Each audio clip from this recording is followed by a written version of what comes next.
I want to talk about the backswing, specifically from P1, which is address, to P2, which is the club shaft parallel to the ground. So ideally, when we go back, the club shaft at P2 is going to be parallel to our baseline. So this stick that I have down here, that's the baseline. We're going to be parallel to it going back.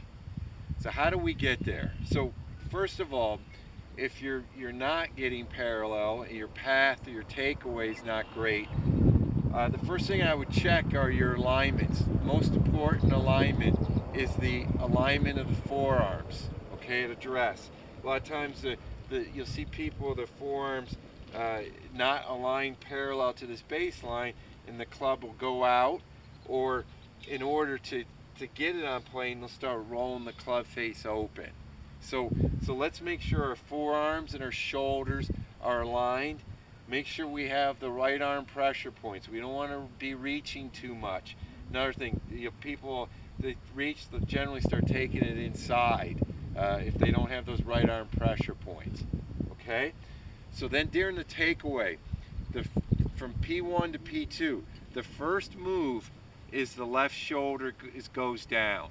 Okay? It's going to go down 4 inches. That's the first move to the backswing. When we do that, ideally, when I go back from P1 to P2, to help you kind of hit P2 where the club shaft is parallel, you want the butt of the club to stay the same distance from the ground that it is at address. Okay? So when I go back, we're going to keep that butt of that club the same distance from the ground. And the way we do that is, or one of the ways we do that is to get that left shoulder going down on that backswing.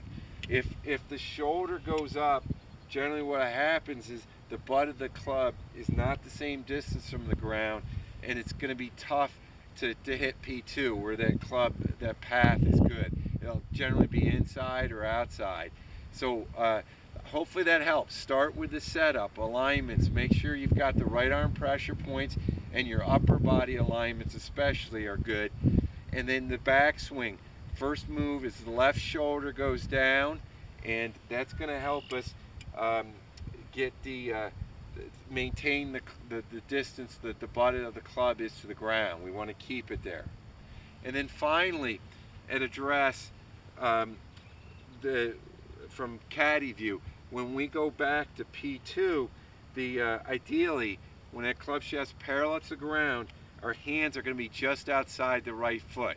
We're not reaching for it, okay? The arms are somewhat extended during the swing, but they're extended close to the body. We don't want the arms getting away from us.